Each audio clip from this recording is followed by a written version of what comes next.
Bom dia, meus amigos. Leonardo Atushi apresentando aqui. Bom dia, 247. Vamos esperar aqui o pessoal entrar. Hoje, infelizmente, não vou conseguir fazer a transmissão simultânea Facebook e YouTube. Eu estou no meu escritório, não estou em casa. Tem um motivo importante para isso. Mas, enfim, vou jogar no YouTube logo em seguida. Vou dar um bom dia especial aqui a Ivete falando, a Juliana Santos, Juliana, nossa editora, né, importantíssima aqui no 247. Então, se alguém puder me dar um feedback do áudio e do som, estou fazendo num outro computador, não é o meu computador de casa, então peço um retorno para quem puder me dar. Vou só fazer um compartilhamento e a gente já começa aqui em 1 segundo. Só um minutinho. Espera aí, estava lá também vendo o cafezinho. Acho que daqui a pouco eles devem estar lá terminando. É 1 segundo. Cadê? Opa. Vamos lá. Brasil 247. Escrever publicação. Leonardo Estopa. Compartilhado na página do Estopa. Bom dia, Matuque. Bom dia, Reginaldo, Marcos, Leida, Daphne, Judita, Anabela lá de Israel. Porto Alegre, desculpa, Ivete, realmente não consegui botar no YouTube agora, porque eu preciso de um software chamado Restream. Eu já configurei na minha casa, mas aqui no escritório ainda não, mas eu vou subir no YouTube logo na sequência. Então, quem quiser assistir pelo YouTube, a gente joga, acho que dentro de 30 minutos, né, essa live aqui. Deixa eu agora só abrir aqui o nosso Face para acompanhar os comentários por aqui, fica mais fácil pelo celular. É 1 segundo. Tem uma notícia muito boa, viu? Muito boa para dar para vocês, uma pesquisa nova, pesquisa do Instituto Ipsos, né?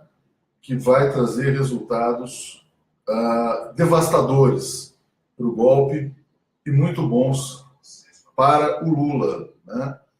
Essa pesquisa está no jornal Estado de São Paulo. O Jornal Estado de São Paulo tem uma parceria com esse Instituto Ipsos. Depois, se você até puder me relatar, Juju, quais são essas ameaças do cafezinho, seria interessante. Eu vi no final que o Rômulo estava um pouco emocionado. Eu vi que eles estão tendo também uma divergência com o Nassif, né? Mas não tenho muitos detalhes. Se alguém quiser colocar por aqui, eu tento comentar. Mas eu acho que tem uma notícia, não diria bombástica, mas muito importante, que é a nova pesquisa do Instituto Ipsos. O Ipsos mede aprovação e rejeição dos presidenciáveis. Então, dado que para algumas pessoas seria surpreendente, a aprovação de Lula cresce bastante, reprovação, rejeição ao Lula despenca, né? Então aqui, a aprovação de Lula cresce, mostra Ipsos. Essa notícia vai estar na nossa manchete daqui a pouquinho, inclusive a Juliana que está aqui, que está preparando, né? Então o Lula já tem uma imagem positiva para 45% dos brasileiros, coincidentemente são 45% dos brasileiros que dizem que votarão no Lula, né, segundo o Instituto Vox Populi, e o Lula é rejeitado por 54% dos brasileiros. A direita usava muito um argumento, dizendo, não, veja bem, o Lula não pode ser eleito porque o Lula tem uma rejeição muito alta, né? Então vamos agora só repassar as rejeições dos adversários do Lula. Começando pelo segundo colocado nas pesquisas, Jair Bolsonaro. Rejeição do Bolsonaro, hein? Olha só, em agosto de 2015, o Bolsonaro era rejeitado por 27% dos brasileiros. Hoje, o Bolsonaro é rejeitado por 62% dos brasileiros. Por esse critério, o Bolsonaro é absolutamente inviável numa disputa presidencial. Mas o Bolsonaro não é o pior, não, viu? O Bolsonaro é pior, pior do que o Bolsonaro, ainda você tem o santo, que é o Geraldo Alckmin. O Alckmin era rejeitado por 41% dos brasileiros em agosto de 2015. A gente usa esse marco, agosto de 2015, vamos considerar mais ou menos quando começou quando ganhou tração, né, vamos dizer assim, essa loucura do golpe contra Dilma, dessa caçada ao Lula e tal. Então você pega os candidatos da direita eram menos rejeitados e o Lula ele era, né, nessas pesquisas aí, o campeão em rejeição. A rejeição ao Alckmin, que era de 41% em agosto de 2015, vai a 72%. Ou seja, dos presidenciáveis, o Alckmin é um dos mais rejeitados. Mas também não é o pior. Ainda tem um cara pior do que o Geraldo Alckmin nesse campeonato de rejeição. Quem é? Vou dizer para vocês. Henrique Meirelles. Henrique Meirelles, que pretende ser o candidato do legado do Temer, né?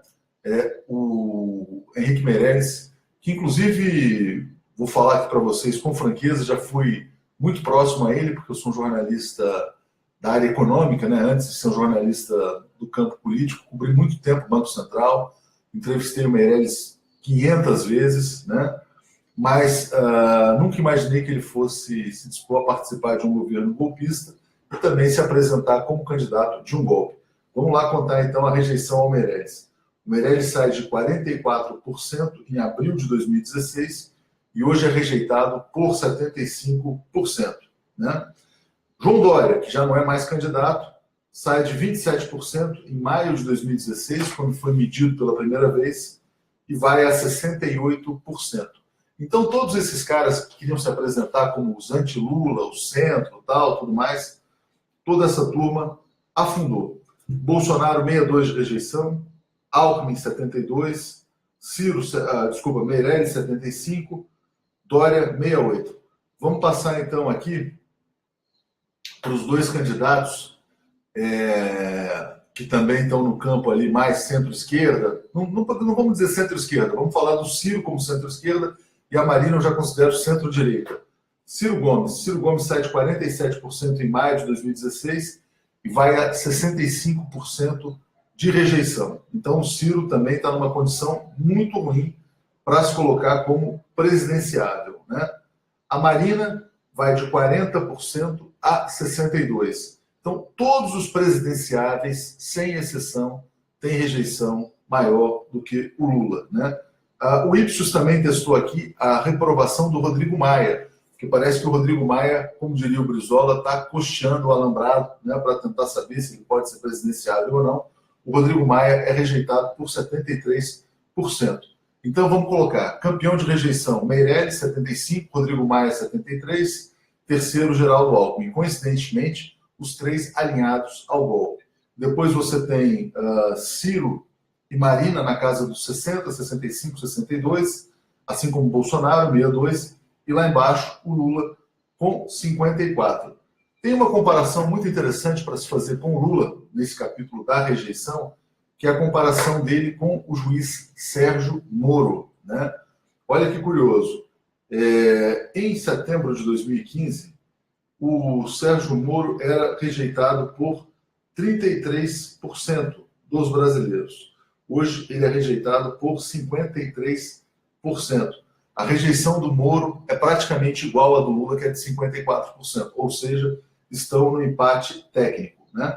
A aprovação do Lula é de 45% e a aprovação do Moro é de 40%. Ou seja, o Lula é mais aprovado do que o Moro pela sociedade brasileira, né? Então, isso também é um dado muito importante dentro dessa pesquisa. Deixa eu só passar um dado aqui. Enfim, então tem gente que coloca, não, o Moro poderia vir a ser candidato a presidente. Hoje o Moro, pelos números do Instituto Ipsos, não teria condições de enfrentar o Lula, né? Tem um candidato para a gente ser, aliás, porque não é candidato, então a gente não pode falar que ele tem uma rejeição inferior ao Lula, mas se vier a ser candidato, a única pessoa que aparece com dados melhores do que o Lula é o Joaquim Barbosa, ex-presidente do Supremo Tribunal Federal. Então, o Joaquim Barbosa, que está sendo namorado pelo PSDB, tem aqui a Marisa Frost mandando eu lavar a boca. É engraçado, quer dizer, a gente dá um dado de pesquisa, ela manda a gente lavar a boca. É uma coisa curiosa. Mas vamos falar aqui que as pessoas não gostam de ver os dados que são concretos. Quer dizer, o Lula cresceu e, enfim, quer dizer, o herói dela afundou. Deixa eu falar aqui do Joaquim Barbosa. Joaquim Barbosa foi de 21% a 44% de rejeição, né? Mas a rejeição dele ainda é inferior à do Lula, né? E a aprovação do Joaquim Barbosa foi de 36% a 37%. Se você combina os dados de aprovação e rejeição, claramente o Lula tem a melhor condição eleitoral do país, porque é o menos rejeitado entre os candidatos e é também o mais aprovado entre os candidatos. Mesmo que o Joaquim Barbosa viesse a ser um candidato, o Joaquim Barbosa, ainda que fosse menos rejeitado, teria uma aprovação menor. Ele teria um grau de indeciso, desconhecimento mais amplo do que o Lula. Ou seja, o Lula, no meu entendimento, ele já estaria eleito, né, por essa pesquisa. Aqui agora é engraçado que o Estadão está dizendo o seguinte: pesquisa não mede intenção de voto, mas eles tentaram fazer exatamente isso quando usaram essa pesquisa a favor do Luciano Huck. Tem uma figura que ganha de todos, né, todas as pessoas que estão aqui sendo citadas, que é campeão mundial em rejeição, nada se aproxima dele, evidentemente, é o Michel Temer. Michel Temer bateu em 97% de rejeição.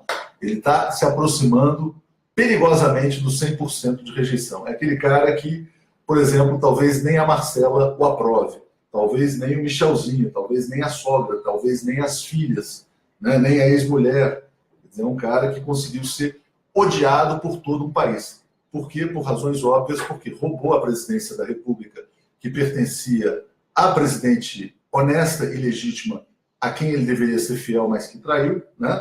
E, depois de roubar a presidência, passou a roubar os direitos do povo brasileiro, né? Vamos falar da reforma da Previdência, dessa questão dos programas sociais, enfim, de tudo isso. Quer dizer, o Temer realmente é um ponto na história brasileira que vai ter que ser debatido por muitos anos, né? Quer dizer, como é que um personagem se dispõe a ser tão visceralmente traidor de toda uma nação, de todo um povo, né? Curiosamente, esse personagem chamado Michel Temer ontem recebeu um pai de santo no Palácio do Planalto, aliás, não no Palácio do Planalto, na convenção do PMDB, né, em que o pai de santo disse que o PT fez macumba contra o Temer. O pai de santo se chama Pai Uzeda. E aí ele foi benzer o Temer, disse que o Temer fizeram macumba para que ele morresse, por isso ele teria sido internado 2, 3 vezes. Para quem não sabe, ele está andando com uma sonda urinária, né? Ele também botou um stent no coração, tudo mais. Então, segundo o pai de santo, agora depois dos banhos de arruda, o Temer estaria protegido contra o mal-olhado e as macumbas. Quer dizer, o problema não é se o Temer está protegido ou não. A grande questão é como o povo brasileiro poderá se proteger de uma pessoa que, como disse o meu amigo Alex Sonic, o cara é do mal, né? O cara se dispôs a fazer o mal para 200 milhões de brasileiros, assim, de uma maneira inacreditável, né? Quer dizer, não é à toa que o nome dele é associado àquelas práticas sinistras quando alguém coloca Michel Temer no Google, né? Diz aqui a Luísa Goulart que ainda falta colocar uma sonda no cérebro. A Anabela Pucinski fala que o Temer fez macumba antes contra o povo brasileiro. Então, o que eu queria dizer é o seguinte, quer dizer, olha, falando dessa pesquisa que mostra dados realmente muito fortes do Lula, né? Enfim, uma condição eleitoral. O Lula está colocado aqui por essa pesquisa Ipsos como o próximo presidente. Quer dizer, ele é praticamente imbatível, os dados são eloquentes, né? São inquestionáveis, e aqui eles tentam fazer aqui, ó, não, veja bem, a tendência é de alta, mas a reprovação é elevada, mas não falam da reprovação dos outros. Evidentemente, quer dizer, todo político no Brasil tem reprovação alta porque houve um processo de criminalização da política conduzido pela Operação Lava Jato. Quer dizer, o político virou tudo bandido, tal, aquela coisa toda.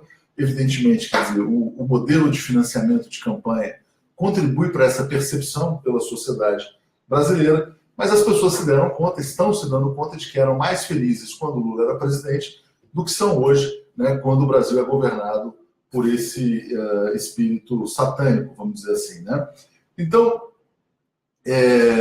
essa condição do Lula o fortalece também no julgamento lá do dia 24 em Porto Alegre. Não só porque o Lula vem ganhando adesões populares, muita gente irá. A gente está noticiando aqui também que o PT vai organizar vaquinhas virtuais para levar seus militantes a Porto Alegre. Então, acredita-se que muita gente estará lá, não só a própria população de Porto Alegre, onde existe uma base de esquerda muito forte, né?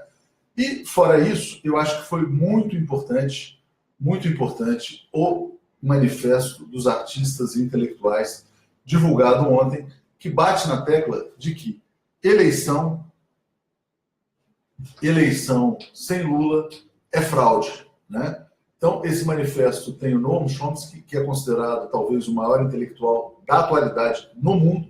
Esse manifesto é assinado pelo Fernando Moraes, pelo Chico Buarque, pelo Raduan Nassar, pelo Edgar Angel, pelo Mino Carter, várias pessoas assim muito renomadas na sociedade brasileira, e também pode ser assinado por qualquer pessoa. Ontem, quando a gente fazia o programa com Estopa, o Léo ao Quadrado, eu, enfim, me comprometi a assinar, eu já assinei, o Estopa assinou, muitas pessoas aqui nossas assinaram, e assim que você assina esse manifesto, você também pode compartilhá-lo nas redes sociais. Ou seja, você avisa os seus amigos que você também está assinando embaixo dessa tese de que a eleição sem Lula é fraude, né? Ana Tomazini está me dizendo aqui que quem fez macumba contra o Brasil foi Estados Unidos / Israel e seu juiz Sérgio Moro, com S escrito em cifrão. Né? Então, bom, as pessoas aqui estão me pedindo para falar também sobre o Nassif. Eu li esse artigo do Nassif sobre o comportamento, se eu não me engano, do Marcelo Odebrecht, do Cunha na prisão, né? Eu sei que isso criou uma polêmica com o Rômulo, mas eu, honestamente, eu não consegui entender qual que é o ponto central dessa polêmica. Né? Tem essa tese se o Eduardo Cunha está preso ou não, se o Eduardo Cunha é quem, enfim, quer dizer, conseguiu impedir que a CPI colocasse lá o nome do Zucoloto. Eu confesso a vocês que eu não tenho informações para falar sobre isso, né? Então eu prefiro não opinar, não é para ficar em cima do muro, mas realmente eu respeito muito o Nassif como jornalista, não quero criticá-lo aqui. E também tenho, na verdade, seguido os programas do Rômulo, do Wellington, tenho publicado artigos do Rômulo aqui também, né? Então eu acho que a gente tem que, sei lá, vamos dar voz a todo mundo e sem entrar em brigas internas que eu acho que também não são muito produtivas nessa hora, né? Algumas pessoas questionando se o Nassif está ameaçado. Eu acho que se o Nassif estivesse ameaçado, ele diria. Ele escreveria um artigo se dizendo ameaçado e ponto final. O que eu achei muito interessante que o Nassif escreveu, e aí eu achei um comportamento muito legal, ele falou que foi convidado para várias palestras sobre reforma trabalhista, dizendo, aí quando disse aos patrocinadores que a sua posição era contrária a essas reformas do Temer, os convites foram suspensos, e ele está questionando ministros do Supremo, especialmente o Luiz Roberto Barroso, né, por estar fazendo várias palestras também nessa condição de ministro do Supremo Tribunal Federal. Falando em Supremo, né, vamos falar do grande personagem, o Super Gilmar Mendes, que pode tudo, né, o cara que mais influi na história brasileira nos últimos 20 anos, né, foi o cara que, vamos dizer assim, teve uma posição determinante no julgamento do chamado mensalão, ao pressionar lá seus colegas.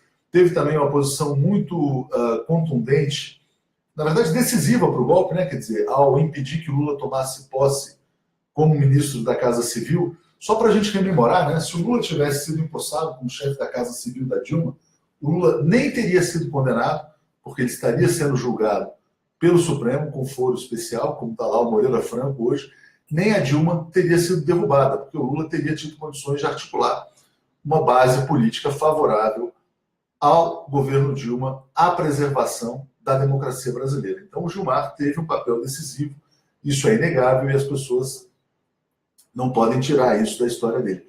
Agora, ele tomou duas decisões importantes. Uma foi acabar com as conduções coercitivas, né?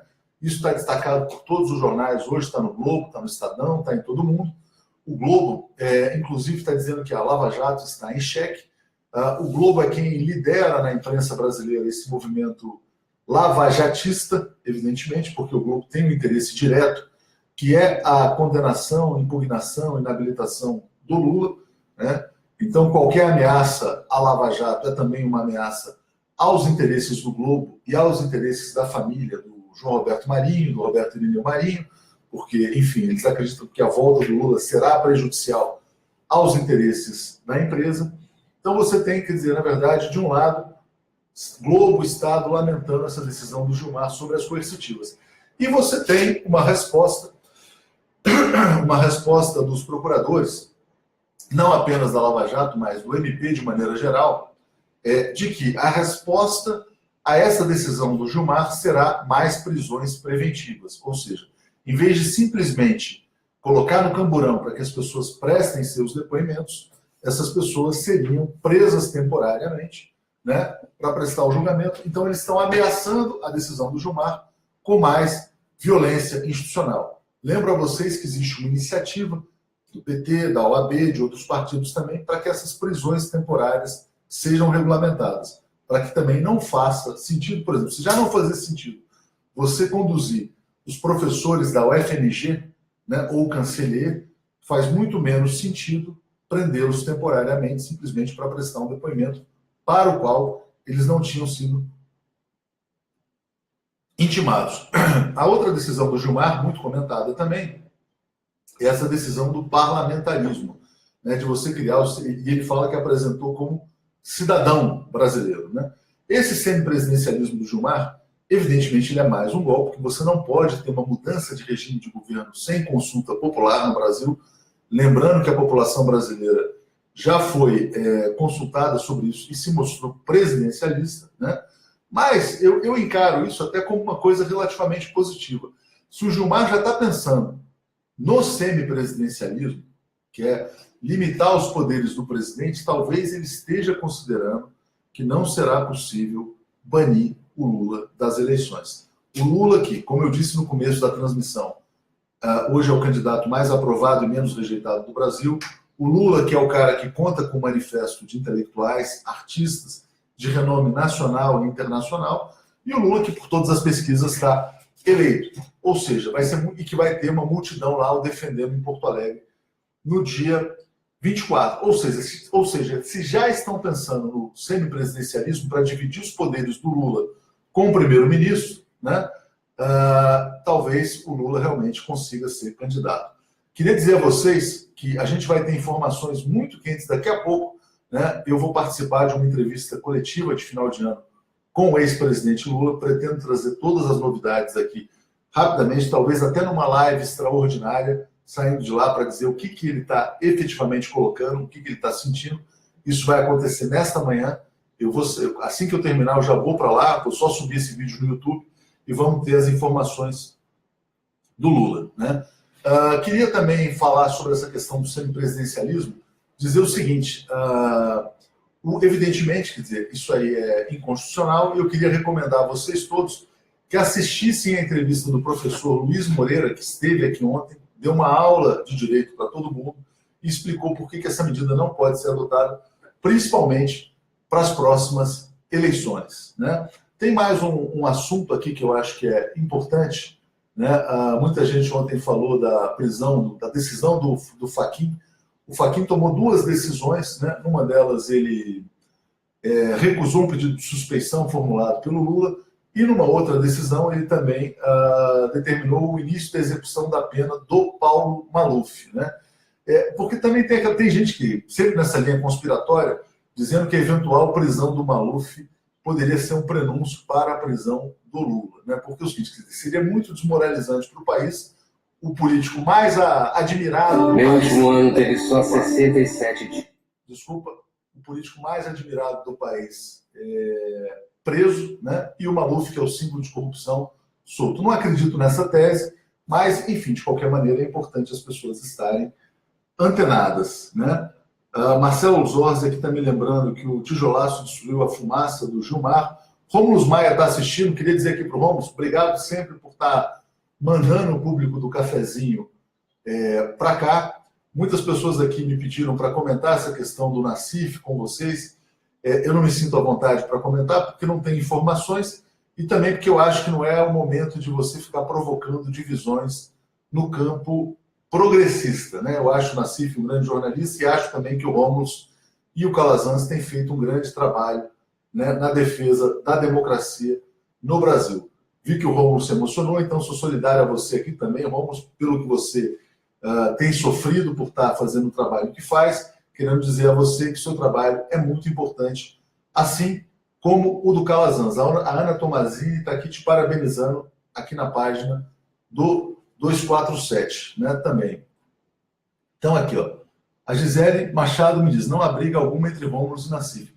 Não sei se é uma briga. O que eu estou vendo é o seguinte, existe uma divergência, né? Uma divergência de alguns questionando, quer dizer, um artigo do Nassif e tal, aquela coisa toda. Talvez eu esteja desinformado, então, estando desinformado, é melhor parar por aqui. Queria só lembrar a vocês, então, quer dizer, para só dar a importância desse artigo aqui, que eu vou jogar para vocês aqui nesse instante, para a gente aqui já fixar, que coloca a queda da rejeição do Lula, o crescimento da rejeição de todos, né? E é mais um artigo que demonstra o fracasso do golpe no Brasil. Já está na nossa manchete. Acho que é muito importante vocês compartilharem ao máximo, né? Outra coisa, quer dizer, que eu quero só enfatizar para a gente fechar, é participarem do manifesto, né? Todo mundo pode assinar. Ao assinar, jogar no Facebook, jogar nas redes sociais, chamar os amigos para assinarem. Quanto mais pessoas assinarem o manifesto do Projeto Brasil Nação, aliás, quem organizou esse manifesto foi o Bresser Pereira, porque esse Projeto Brasil Nação é liderado por ele. O texto é do Celso Amorim, que já foi escolhido o melhor chanceler do mundo, então é um texto de alta qualidade. Acho que todas as pessoas vão se orgulhar de terem assinado esse manifesto, porque não é em defesa do Lula, é em defesa da democracia. E queria também fazer um elogio público a Manuela Dávila, porque foi a única presidenciável dos candidatos até agora que assinou esse texto, né? Não sei se o Boulos já assinou, até ontem não tinha assinado, mas o Ciro não tinha assinado também. Então é muito importante também a gente observar as posturas que vêm dos presidenciáveis. Quero dizer que na nossa programação a gente vai ter aqui hoje às 11 horas o Pepe Vargas, que foi ministro da Dilma, da articulação política, vem falar sobre Previdência. À tarde vem aqui a jornalista Valéria Monteiro, que também se coloca como presidenciável, foi apresentadora da Globo. E no final da tarde vem aqui o Murilo Hidalgo. O Murilo Hidalgo, ele é presidente do Instituto Paraná Pesquisas. É muito interessante a presença do Murilo, porque tem uma questão que a gente vai colocar para ele, que é a seguinte: bom, sendo Lula condenado no dia 24, o que vocês farão? Farão pesquisas com ou sem Lula? É muito importante exigir dos institutos que pesquisem o Lula enquanto o Lula estiver na disputa, né? E vamos torcer todos para que seja até o fim. Além disso, vamos ter aqui o Estopa, Sonic, Alex, Gisele, todo mundo. Agradeço a vocês, né? E muito obrigado. Até amanhã e até daqui a pouquinho com as entrevistas que a gente já vai ter aqui. E eu trago notícias também sobre essa entrevista do Lula, que vai acontecer agora de manhã, lá no Instituto Lula. Obrigado, até mais. E se tiver falado qualquer bobagem, que me perdoem aqui, porque eu vejo que tem muita gente dizendo que eu estou enganado nessa questão do Nassif. Então, é desinformação. Um abraço e até mais.